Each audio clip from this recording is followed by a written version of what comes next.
Kyrie Irving on Wednesday night, trying to give folks a perspective on where he is now versus his time in Cleveland when he was the young star playing alongside LeBron James, and trying to give context to the comments he made during the three-game losing streak when he was sort of complaining about not getting the ball and about the young guys he was playing alongside. I'm going directly to you with this because you know Kyrie very well, obviously, from your Cavaliers days. What did you think when you heard this the first time? To be honest, I didn't hear any negative in it. And I was somewhat surprised that people went as negative with it as they did in terms of he's trying to take a veiled shot at the young guys again, and that he's trying to be more passive-aggressive. I didn't see any of that, and I don't believe that relative to Kyrie. I think he was being very transparent. Like, look, I realize that I had an opportunity there that I didn't embrace and appreciate. What I think is different, though, and I think is complicated for Boston, LeBron was a multi-time MVP and a multi-time champion when he showed up, and he was clearly our leader, and he was 8 years older, 7 years older than Kyrie. In this situation, Kyrie and those other guys are very much more contemporaries. Kyrie is not a multi-time MVP, and they got one game away from the finals without him. So for him to come back, for Gordon to come back and introduce that much ball dominance, it was naturally going to take these young kids who have never played any other role than the role they just got done playing for that team. It's going to take them some time to find themselves. In Kyrie's case, he was sold. It's his team when he re-signed with us. And he recruited an entire team of free agents that all wanted to come. And then overnight, it was LeBron's team when LeBron decided to come back.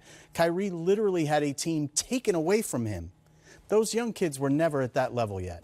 And so I think it's an interesting thing to see how Kyrie is now sort of become LeBron in this circumstance, and he thinks of himself in a weird way as the old head, when in reality, he's still just a kid and he's just figuring it out, and people need to just let him figure it out because his heart's in the right place. Yeah. Oh, man, you said the word kid, though. Isn't that's what set him off when he was playing with LeBron. He bristled at the idea of being condescended, it seemed like. At least yeah, but I'm really old. Exactly. But I think the authenticity with, you know, in his words ring true for a lot of people. The tough part is the one place where they might not is in that Boston locker room with some of those younger guys, because they are looking at it through a similar prism that Kyrie had when he was in Cleveland when LeBron came back. I don't know if anybody deals with millennials or young people. Try convincing them that their reality is not everybody's reality. Good luck.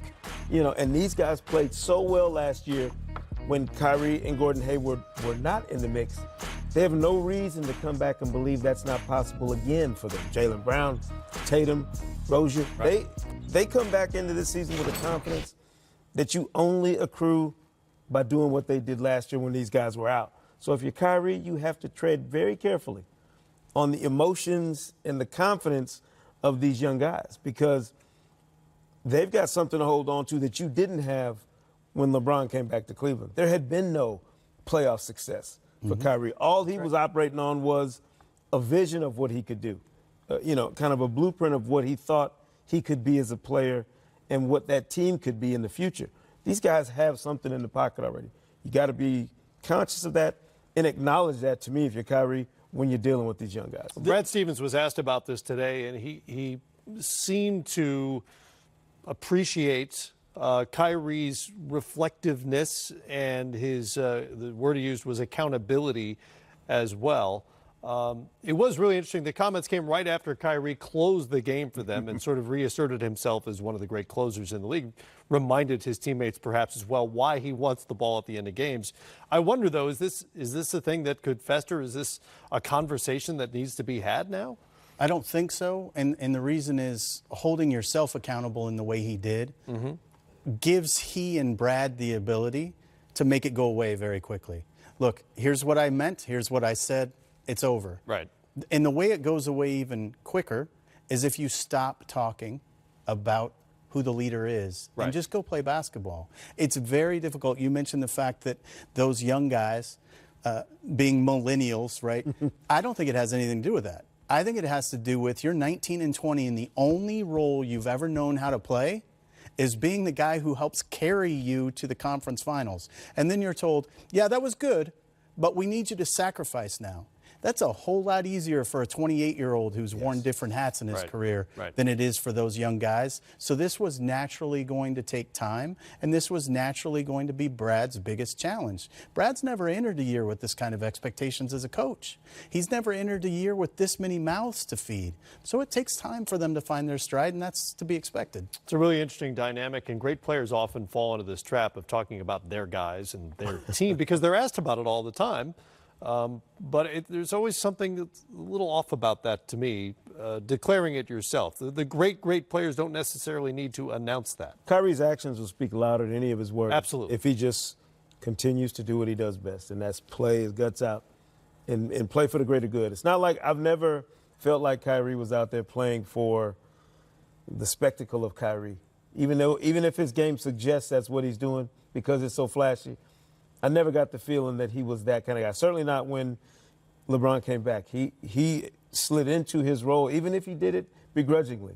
He slid into the right role on those teams because he understood what was at stake. Right. He's got to allow some of his younger guys to evolve in their roles doing the exact same thing. So you literally made me laugh when you said the spectacle of Kyrie because this is a guy who can go wrong foot, left-handed floater in the paint over a big man to win a game.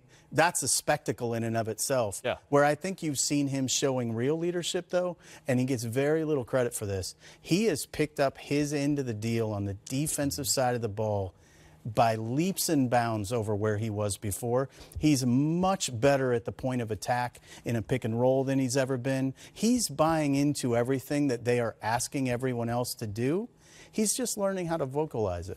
Boston's lead is now 14 over the Memphis Grizzlies on their home floor tonight. They lead that game 44-30 and 5-2.